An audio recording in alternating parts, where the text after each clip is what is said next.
안녕하십니까. 80억 세계인의 성씨 중국편 김선주입니다.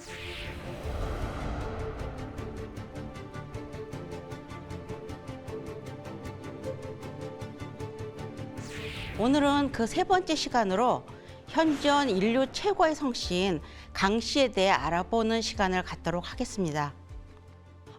최초의 성씨였던 풍씨의 대가 끊어지고 나서 현존하는 최고의 성씨는 강씨가 되었습니다. 이 강씨는 신농이 강수에 살면서 성을 강씨로 삼았는데 이 강씨가 곧 인류 성씨의 기원이 되게 됩니다.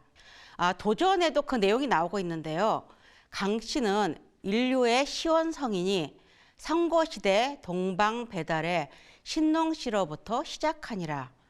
신농의 아버지 소전씨가 군병 감독의 명을 받고 강수에 살았으니 신농이 그곳에서 태어나 성장하여 성을 강씨로 하니라. 이렇게 강씨가 신농에 의해서 인류 최고의 성씨가 된 과정이 도전에도 보이고 있습니다. 그러면 강씨의 시조라고 할 수 있는 신농은 누구인가라는 것을 우리가 먼저 살펴봐야겠습니다. 신농에 대해서 우리는 흔히 염제 신농씨 이렇게 많이 부르고 있습니다. 그러니까 신농이 이렇게 주로 염제 신농씨로 불리지만 염제와 신농은 또 때로는 각각 다른 인물로 묘사되기도 합니다.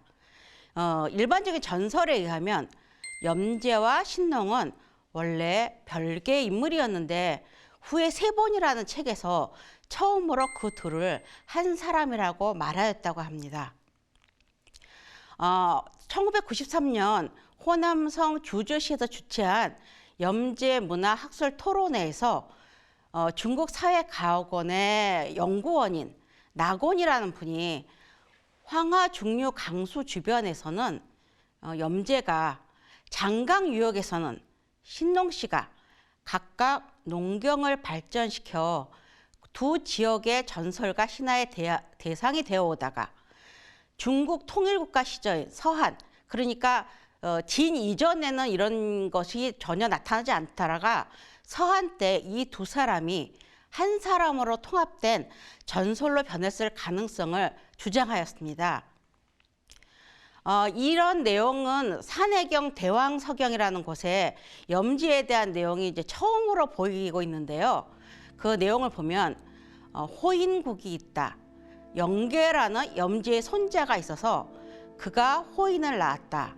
그는 하늘에 오르락내리락 하길 잘하였다. 라는 내용이 있습니다. 여기서 호인국의 호인이라는 사람은 영계가 낳은 사람으로서 이 영계는 또한 염제의 손자라고 해서 염제의 존재를 처음으로 밝히고 있습니다. 염제는 자주 신농이라는 이름과 함께 불리고 있고 후대에는 농업, 의술, 상업의 신으로 숭배되었습니다. 그는 불과, 남방을 상징하여 적재라고도 불리웁니다. 그러나 산해경 그 원가의 주석에 따르면 진 이전의 기록에서는 염제와 신농을 합쳐서 이야기하지 않고 그 두 신의 존재가 하나로 관주되는 것은 한대 이후의 일이라는 거라고 하였습니다. 지금 중국도 염제와 신농을 동일 인물로 부르고 있고 다수의 문헌에서 염제와 신농을 동일하게 강씨의 시조로 보고 있기 때문에 우리가 같은 인물로 표현해도 무리가 없다고 보여집니다. 그러면 신농에게 염제라는 칭호는 무슨 의미를 갖는가라는 것을 생각해 보면 신농에게 염제라는 칭호가 붙은 것은 그가 남방의 불기운으로 제왕이 되었기 때문입니다. 이 불은 오행에서 남쪽을 뜻하며 붉은 색깔로 표현하기 때문에 사방신 가운데 남쪽에 주작이 있는 것입니다. 그 주작의 주라는 뜻은 북다는 뜻이므로 주작의 의미는 붉은 새입니다. 새는 또 한자에서 해로도 새김을 했기 때문에 붉은 새, 곧 주작은 붉은 해를 의미하기도 합니다. 중국의 역사는 같은 중국인에서도 여러 이론이 없지 않았지만 사마천의 사기를 기본 삼아 황제 중심의 역사로 꾸며져 왔습니다. 그 대신 염제, 신농씨 등의 얘기들은 전설로 취급했었습니다. 그런데 황보밀이 쓴 제왕색이라는 것을 보면 황제와 염제는 형제로서 그 아버지는 소전이고 어머니는 유교씨의 딸 여등으로 암사라고도 했다고 한 가계로 정리해 놓고 있습니다. 이 같은 기록들을 들어서 오늘날 중국 사람들은 여망지손이란 말을 쓰지만 그동안은 황제 자손은 화하의 집안이었고 염제 자손은 동의 집안이 되었다고 구분해 왔습니다. 신농씨에 대해서 기록하고 있는 최초의 문헌은 국어 진어편입니다. 그 내용을 보면 옛날에 소전이 유교씨에 장가들어서 황제와 염제를 낳았다.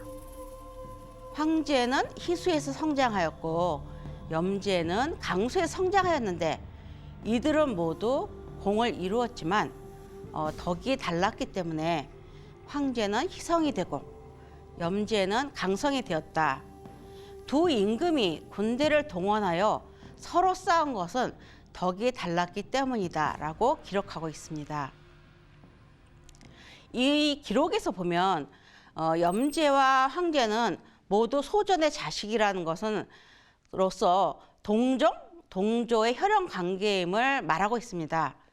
그런데 사실 이러한 내용은 이 외에도 다른 고문헌에서도 많이 기록되어 있습니다. 예를 들어서 보면은 그 신서의 익양이라는 편에서 황제는 염제의 형이다라고 그 둘의 형제 관계를 표현하고 있습니다.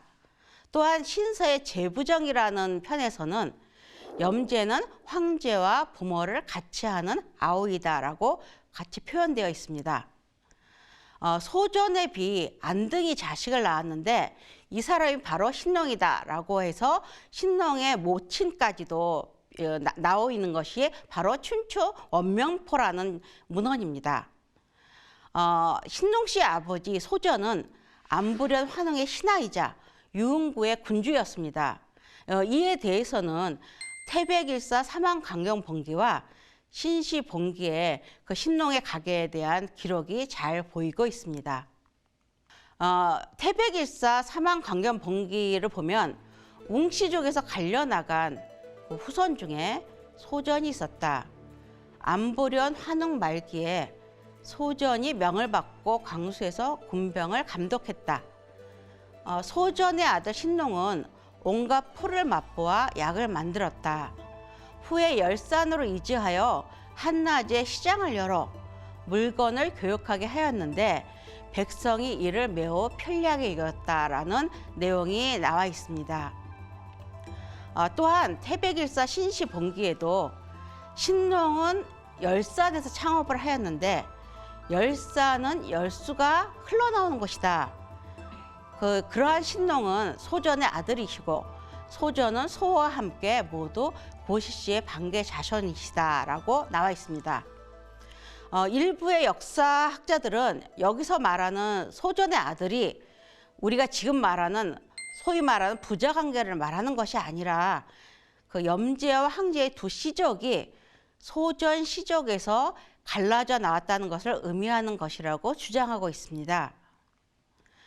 신농의 아버지 소전을 보면 그는 소금천과 함께 배달국 고시씨의 반계 지류라고 했는데 고시씨는 배달국에서 대대로 우가의 직책을 맡으면서 즉 곡식, 농사를 관장하고 있었던 사람입니다.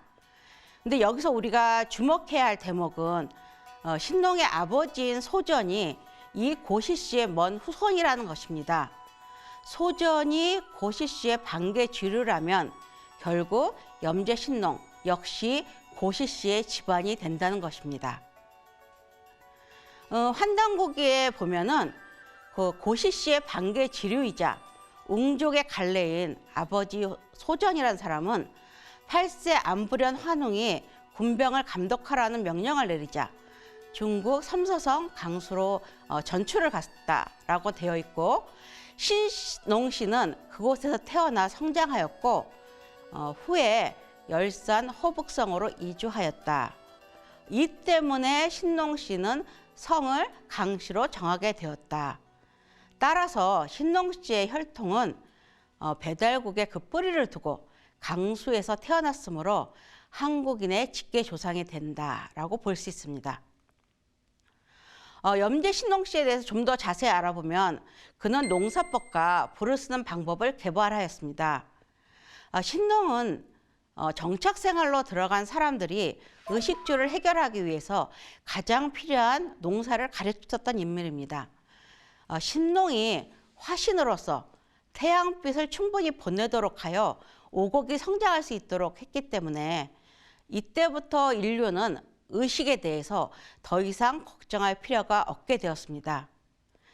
따라서 인류는 그의 은덕을 기린 나머지 그를 신농, 즉 농업의 신이라고 불렀습니다. 배달 초기에 불을 발명했던 고시씨의 후손이기도 한 그는 자신이 베푼 화덕으로 임금에 추대되어 신농국이라는 나라까지 세우게 됩니다. 그는 또한 수백 가지 풀을 직접 맛보아 의학을 개발하였으며 시장을 열어 교역을 촉진하였습니다. 그 신농의 의학사에 끼친 공덕은 굉장히 위대한데 그렇기 때문에 그 유적도 전설과 함께 내려오고 있습니다. 대표적으로 산서성 태원현의 부강에는 아직도 그가 약을 맛보았다고 하는 전설상의 솥이 남아 있습니다. 성향산에는 그가 약초를 채찍질했다고 하는 곳이 있습니다. 그래서 그 산을 신농원 약초산이라고 부르기도 합니다. 이렇게 보면 복희 씨가 그 기초를 마련한 문명이 신농시에 이르러 더욱 발전하게 된 것입니다.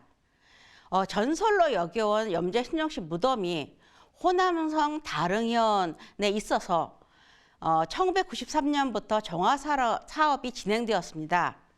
그래서 이 능 앞에는 967년 송태조 조광윤이 모당을 짓고 제사했던 기록도 남아 있습니다. 이제 그러면 이러한 신농에 의해서 이루어진 강씨, 그러니까 신농의 후손에 대해서 살펴보도록 하겠습니다. 중국에서 보계 및 강씨의 족보를 연구하는 연구자들에 따르면 신농의 후예로 8대 임금이 대를 이었다고 밝히고 있습니다. 신농의 계보는 굉장히 아직까지도 자세하게 남아있는데 북송 때 유서의 자치통감 외기라는 책에 그 제1대부터 8대까지의 그 제왕의 기록이 나와 있습니다.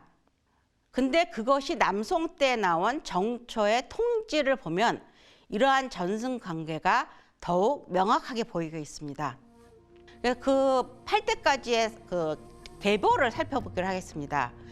제1대는 물론 염제 신농으로 제위는 120년 혹은 140년으로 나오고 있습니다. 제2세인 임계는 제위 80년 혹은 60년 정도로 나오고 있습니다. 제3세인 승은 제위 한 60년 정도로 나오고 있고 제4세인 명은 제위가 49년으로 나오고 있습니다. 제5세인 직은 제위가 45년입니다. 그리고 제6세인 리는 제위가 48년입니다. 제7세인 애는 제위가 43년입니다. 그리고 우리가 좀 많이 들었던 치와의 관계 속에서 들었던 제8세 유망의 제위는 50년입니다. 이러한 중국의 강씨는 모두 관양을 천수로 쓰다가 수천 년 내려오면서 분파되어서 운남, 광동, 산서, 리언, 위이 등으로 갈라지게 됩니다. 굉장히 유명한 성씨에 대한 내용이 담긴 중국 고금 성씨 사전에는 신농의 후예에 대해 그 신농은 강수에 살았기 때문에 이로써 성이 되었다. 염제는 강수에서 나왔기 때문에 씨칭이 되었다. 신농이 강수에 살면서 이로써 성이 생겼다. 그 후로 제, 보, 신, 여, 기, 허, 향, 예 씨가 생겼다라고 나와 있습니다. 또한 그는 12아들을 두었는데 이 12아들이 오씨, 병씨, 적씨, 신씨, 정씨, 기씨, 감씨가 되었다라고 설명하고 있습니다. 이외에 강씨에 대해서는 그 외족과의 관계도 굉장히 많이 밝혀지고 있는데요. 당나라 때 영어 덕분이 편찬한 주소의 문제편에 보면 북주 때 태조 우문태, 그러니까 원래 우문태가 신농씨의 후예임을 밝히고 있습니다. 신당서 제상세계에서도 우문씨가 흉노 출신이면서 멀리 신농의 후손임을 밝히고 있습니다. 이 기록들을 통해서 보면 신농의 후예인 흉노와 북주의 우문씨가 모두 같은 혈맥으로 동의적임을 알 수 있습니다. 신농은 강씨로서 이 강성은 최초의 성이었던 풍성이 사라진 후 일로 최고의 성이 되었습니다. 강에서 분화한 성씨가 여, 허, 사, 고, 북, 노, 최, 정, 문, 신 등 모두 지금 현재 기록에서는 102개나 된다고 합니다. 물론 기록에 따라 약간 차이가 있지만 가장 많은 성씨의 분파를 이루고 있음을 볼 수 있습니다. 그러면 여기서 가장 중요한 강씨, 강성에 대해서 살펴보겠습니다. 강씨는 인류 최초의 성씨로서 아까도 말했듯이 외족, 다른 족과의 융합이 지금 가장 많은 성씨이기도 합니다. 현재도 중국 80대성의 하나이며 중국 각지에 널리 분포하고 있습니다. 신농씨가 섬서 기산의 서쪽 강수 물가에서 태어나 그 때문에 강씨라 하였다. 제요시대의 사학과 공공은 모두 염제의 후예들이다. 염제의 후손인 백이기 대우의 치소를 도와 공을 세워 여땅에 봉해지면서 동시에 강씨성을 하사받아 염제의 제사를 모시게 됩니다. 서주 때 염제로부터 시작된 그 강씨성의 후예들은 제, 여, 허, 신, 기 등의 10여 나라가 있었으며 그중 제나라가 가장 강성하였다고 합니다. 전국 중기에 강씨의 제나라가 전씨에게 넘어가자 그 자손들이 사방으로 흩어지면서 일부 사람들은 나라 이름을 취하여 제씨라 하기도 하였고 일부는 그대로 강씨로 칭하였습니다. 이 강성의 나라는 선진문헌에 제, 허, 신, 여, 향, 기 등이 나오고 있습니다. 그러면 여기서 신농의 대표적인 후손을 살펴보겠습니다. 신농의 후손으로서 대표적인 사람은 당연히 강상, 그러니까 강태공입니다. 그의 성은 강씨이고 이름은 아인데 그를 존칭하여 자라고 불렀습니다. 본명은 강상으로 그의 선조가 여나라에 봉해졌으므로 혹은 여상이라고도 불렀고 속칭 강태공으로 알려져 있습니다. 여시춘추에 보면은 태공망은 동의지사이다라고 해서 강태공이 동의진이라는 기록이 보이고 있습니다.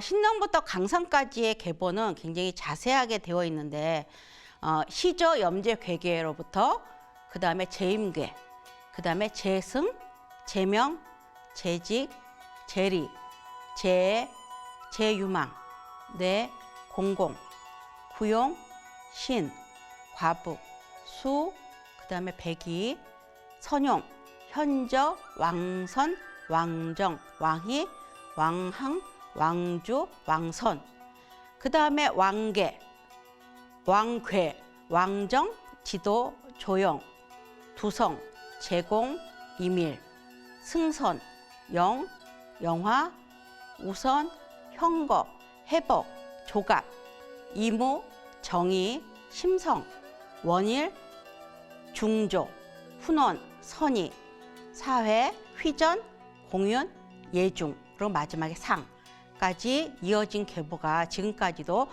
강씨의 계보에 잘 나오고 있습니다.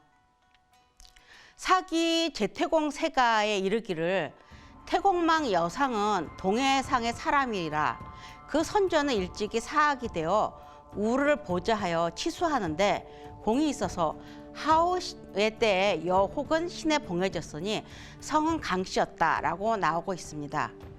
상서 요전에는 질종으로 순을 보좌했다고 나오는 백이, 아까 우리가 그 대보에서 봤던 백이가 곧 강씨인 성인 신농의 후예이며 여상은 곧 백이의 후예이다라고 나오고 있습니다.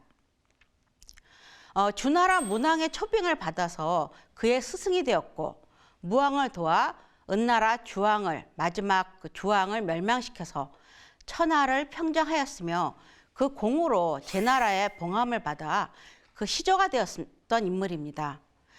즉 그는 상주 혁명기 주나라의 군사가 되어 상나라를 멸하고 주나라의 패권을 세우는 데 가장 크게 공헌한 전략가이자 사상가이기도 합니다.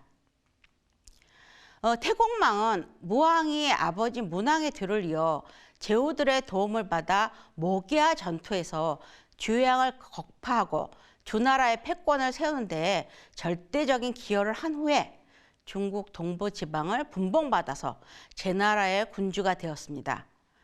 그는 그 상공업을 일으키고 어업을 장려함으로써 부강한 국가의 기틀을 닦은 것은 물론이고 특히 자신의 민족인 강족 이외에도 이민족들을 흡수함으로써 다민족 국가를 건설하였던 인물입니다.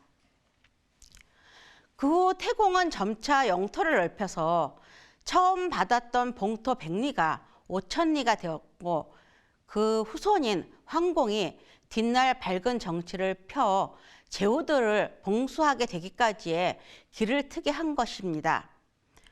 이렇게 하여 태공의 후손들은 태공망이 이룩한 제나라의 넓은 땅을 그 유덕과 유훈에 따라 밝은 정치를 하였고 많은 자손들이 번창하여 여러 지역에 흩어져 살게 되었으며 그 지명을 따라서 각각 다른 성씨로 득성을 하게 되었습니다.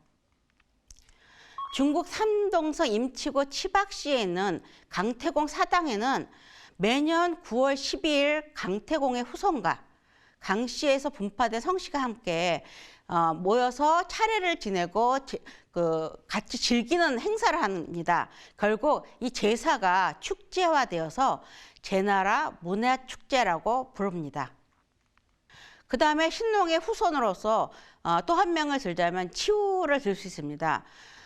치우는 풍씨의 후손이라고도 하고 강씨의 후손이라고도 하는데 통지 시종략에 치씨는 치우의 후예라고 하였고 어떤 사람은 창일은 고신과 더불어 역시 모두 치우씨의 후예이다.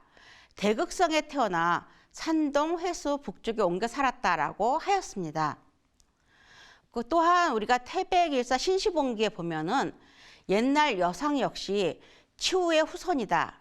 그래서 성이 강인데 치우가 강수에 살면서 낳은 아들이 모두 강씨가 되었다라고 치우가 강씨로 신농의 후손임을 밝히고 있습니다. 중국 하북성 탕록현에 중국은 1995년 기근원이란 거대한 사원을 세우고 그 안에 세 조상을 모시는 삼조당을 건립했습니다. 여기서 세 조상이란 바로 염제와 황제 그리고 치우를 뜻합니다. 원래 중국에서는 황제만이 그들의 시조로서 받들어 모시고 사실 염제와 치우라는 인물들은 거의 전설상의 인물로 취급하였습니다. 그런데 소수민족들과의 갈등이 생기고 중국의 통일, 그 다원화 이런 문제들이 발생하면서 그들은 소수민족이 숭배하는 염제와 치우까지도 중시하는 그러한 정책을 쓴 것입니다.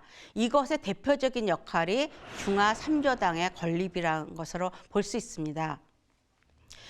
중화 삼조당에 보면은 물론 세 분이 중국의 조상으로 받들어지고 있지만 황제 헌원은 가운데 있고 좌우로 염제 신농과 치우 천왕이 위치하고 있습니다. 이렇게 보면은 황제 헌원이라는 인물이 가장 중심으로 역시 시조로 일컬어지고 있고, 그 나머지 사람은 보조하는 그러한 역할로 아직도 인식되고 있음을 우리가 볼 수 있습니다. 이제부터는 강씨에서 분화된 성씨 및 주요 인물에 대해서 살펴보기로 하겠습니다. 강씨에서 분화된 성씨가 아까 말했듯이 100개가 넘는 여러 성씨가 있는데, 그 중에서 가장 대표적인 것으로서 여씨를 들 수 있습니다. 이거는 강태공이 제나라에 분봉될 때 여라는 성을 봉해졌기 때문에 더욱더 중시되는 것입니다. 염제 신농씨의 후예인 백익이라는 사람이 우회 치수 사업에 공을 세우게 됩니다. 그러니까 그 당시에는 치수 사업이 굉장히 중요하지만 굉장히 힘들었던 것이었는데, 이걸 성공함으로써 여라는 땅에 봉을 받아서 여후가 되었습니다. 그래서 여씨성, 여성을 하사받게 됩니다. 그 후손이 나라 이름을 성씨로 삼은 것이 여씨입니다. 이 여씨의 여러 인물들이 있지만, 우리가 고대로서 처음으로 찾아볼 수 있는 인물은 중국 전국시대 말기 진나라의 정치가인 여보리를 들 수 있습니다. 그는 진나라 장영왕 때 승상이 되었고, 이후 최고의 상국이 되었습니다. 그런데 진시황 때 태후의 간통 사건에 연루되어서 결국 자살하게 됩니다. 그러나 그가 남긴 굉장히 중요한 자료가 있는데, 전국 말기의 귀중한 사료인 여씨 춘추를 들 수 있습니다. 이 여씨 춘추에는 그 이전에 밝혀지지 않은 여러 가지 내용이 문헌 속에 기록되어 있습니다. 그 다음에 또 하나 들 수 있는 인물이 여포를 들 수 있습니다. 여포는 한나라 말의 대장군 출신입니다. 그리고 우리가 굉장히 중시하는 인물로서 여동빈을 또한 들 수 있습니다. 이 여동빈은 종남산에서 수도한 8선의 한 사람으로 전해지고 있습니다. 나중에 종남산에서 수도하면서 도교, 전진, 부고저의 한 사람이 되었다고 합니다. 이 여동빈은 장생 선수를 발휘하였고, 민중들 속에 살면서 그들이 진심으로 기도하면 반드시 원하는 소원을 이루어주는 유구필흥의 능력이 있다고 알려져서 민중들의 두터운 신앙의 대상이 되었습니다. 그 다음으로 우리가 볼 수 있는 성이 고씨, 고성을 들 수 있습니다. 이 고씨는 강태공의 11세 손 강해가 제나라 16대 왕 제황공 강소백을 제나라 임금으로 옹립한 공으로서 고씨가 되게 됩니다. 강해라는 인물은 오늘날 중국의 모든 한족 고씨, 한족 고씨의 대표적인 것으로는 발해고씨와 광능고씨, 경조고씨, 안문고씨 등이 있는데, 그들의 시조가 되는 인물입니다. 고씨 중에는 수나라 건국 이전 남북조 시기에 27년간 존속하였던 북제 황성 발해고씨가 있습니다. 그 북제 황성, 그러니까 황제들의 성이죠. 이어지는 것은 고해부터 고한, 고양 이후로 70대까지 3개가 이어져 현재 중국 성씨 순위 15위에 달한다고 합니다. 그 주요 인물을 아까 말했듯이 그 북제의 황제들을 들 수 있습니다. 그 대표적인 것이 고한. 그는 중국 남북조 시대 북제 시조입니다. 그래서 우리는 흔히 그를 신무제라고도 부릅니다. 그 다음에 고침. 중국 5, 16시대 동의의 실권자입니다. 그 다음에 고양. 이 또한 중국 남북조 시대 북제 제1대 황제가 되는 인물입니다. 그 다음에 세 번째로 우리가 노성을 들 수 있습니다. 노시성. 이 노시성은 지금까지도 굉장히 많은 인구가 분포되어 있습니다.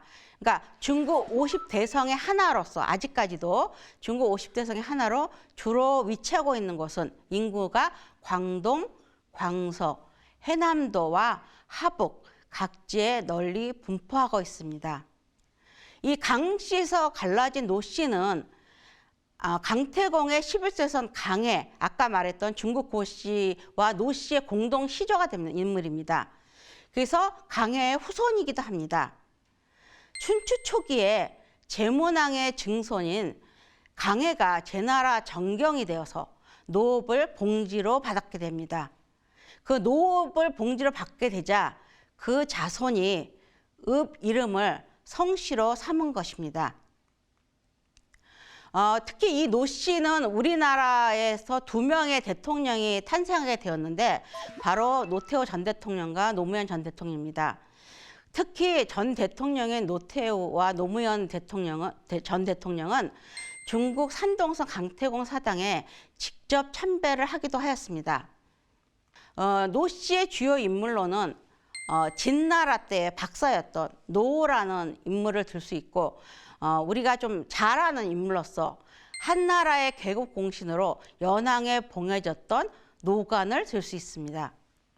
그 다음에 우리가 살펴볼 성은 시성입니다. 이 시성은 좀 약간 드문 성씨지만 남북조 시대 이후에 그 상황에서는 시성이 굉장히 많이 존재하였는데요. 강씨에서 갈라진 시성에서는 후주의 황제인 시형이라는 인물이 있고 그의 아들 시종훈이 배출되었습니다. 그러니까 후주의 황제들의 성이라는 거죠. 이 시형은 누나가 과기의 처가 되면서 과기의 희하 아래서 과기가 후주의 태조가 되는데 많은 도움을 줍니다. 과기가 사망하자 후계자로 지명되어서 후주의 황제로 즉위하였습니다. 그 다음에 허성을 들 수가 있습니다. 이 허성도 지금 많이 위치하고 있고 많은 인구가 허성이 있는데요. 중국 50대 성의 하나이고 절광과 운남 등지에 주로 분포하고 있습니다. 이 강씨에서 갈라진 허씨는 허문숙이 세운 허국의 국성이 됩니다. 나라 이름이 성이 된 거죠.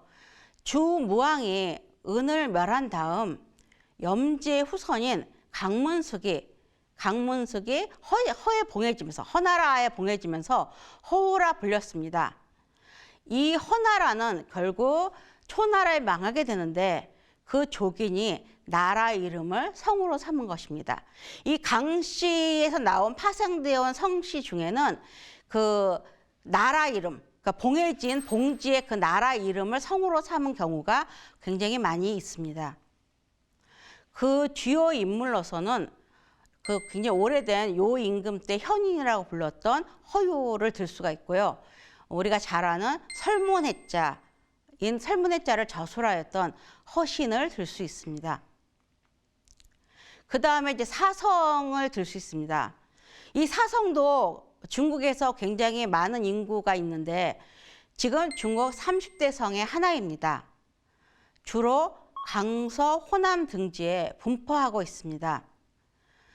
서주 선왕이 사나라를 멸망시키고 나서 그곳의 외삼촌이며 염제의 후손이었던 신백을 봉하여 사성을 신나라 도성으로 하였습니다. 기원전 688년에 초문왕이 결국 신나라를 멸망시키고 사업을 병탄하자 신백의 후예들이 자신들이 거주했던 고을 이름을 성으로 삼은 것입니다. 이들이 바로 강씨에서 근원을 둔 사씨입니다. 이 경우는 고을 이름을 성으로 삼은 것입니다. 이들 강성의 사씨는 가장 현대 중에서 사씨 중 가장 주된 성분입니다. 강성에서 분파된 사성 중에서 가장 많다는 것이죠. 주요 인물로는 사한이라는 인물이 있는데 그는 동진의 명재상이었습니다. 그다음에 사량자라는 인물이 있는데 그 사량자는 중국 송나라 때 유명한 유학자입니다. 그 다음에 주성에 대해 살펴보겠습니다. 이 주성도 중국 20대 성의 하나이므로 굉장히 인구가 많은 거죠. 주로 강소, 절강, 안희 등지에 분포하고 있습니다. 염제 신농시의 별칭인 염제 주양시에서 갈라져 나간 성씨입니다. 즉 강성 주씨가 되는 것입니다. 현재 중국의 주씨 종친들도 중국 주씨의 특성 시조이자 원시조인 염제 주양시의 능에 가서 정기적으로 제사를 지내고 있습니다. 주씨의 주요 인물은 가장 대표적인 게 주의를 들 수가 있죠. 주의는 중국 남성의 철학자로서 송나라 때 시작된 신유학인 송학의 대성자라고 알려진 인물입니다. 그 다음에 명나라의 초대 황제인 주원장이 대표적인 인물입니다. 주원장은 명나라 초대 황제가 되었는데 그는 홍건적에서 두각을 나타내어 각자 군영들을 굴복시키고 명나라를 세웠습니다. 동시에 북벌군을 일으켜 원나라를 몽골에서 몰아내고 중국의 통일을 완성하였습니다. 그래서 한족 왕조를 걸고 회복시킴으로써 아울러 중앙 집권적 독재 체제의 확립을 꾀한 인물입니다. 대표적인 인물로 또한 현대의 인물로는 중국의 정치가이자 군사가인 주덕을 들 수 있습니다. 그는 1928년 모택동과 홍군을 조직하여 총사령을 지냈던 인물로서 당시에 굉장한 역할을 했던 군사적으로 역할을 했던 인물입니다. 지금까지 현존 인류 최고의 성씨인 강씨에 대해서 살펴봤습니다. 우선 강씨의 시조인 신농에 대해서 살펴봤고요. 그 다음에 강씨 자체에 대해서 살펴보고 마지막으로 강씨에서 파생된 성씨에 대해서 살펴봤습니다. 여기서 보듯이 신농이 강수에 살면서 성을 강씨로 삼았는데 최초의 성씨였던 풍씨의 대가 끊어지고 신농의 강씨가 현존하는 최고의 성씨가 된 것입니다. 강씨는 우리가 살펴봤듯이 후손이 굉장히 번창하였고 그 후에 여러 역사적 변천사를 통해서 예를 들어서 나라 이름에서 성이 되었다든지 고을 이름에서 성이 되었다든지 아니면은 어떤 역사적 인물이 당시에 외족에서 변화해 성씨가 되었다든지 이런 역사적 변천사를 통해서 다양한 성씨로 파생되었음을 알 수 있었습니다. 지금까지 시청해 주셔서 감사합니다.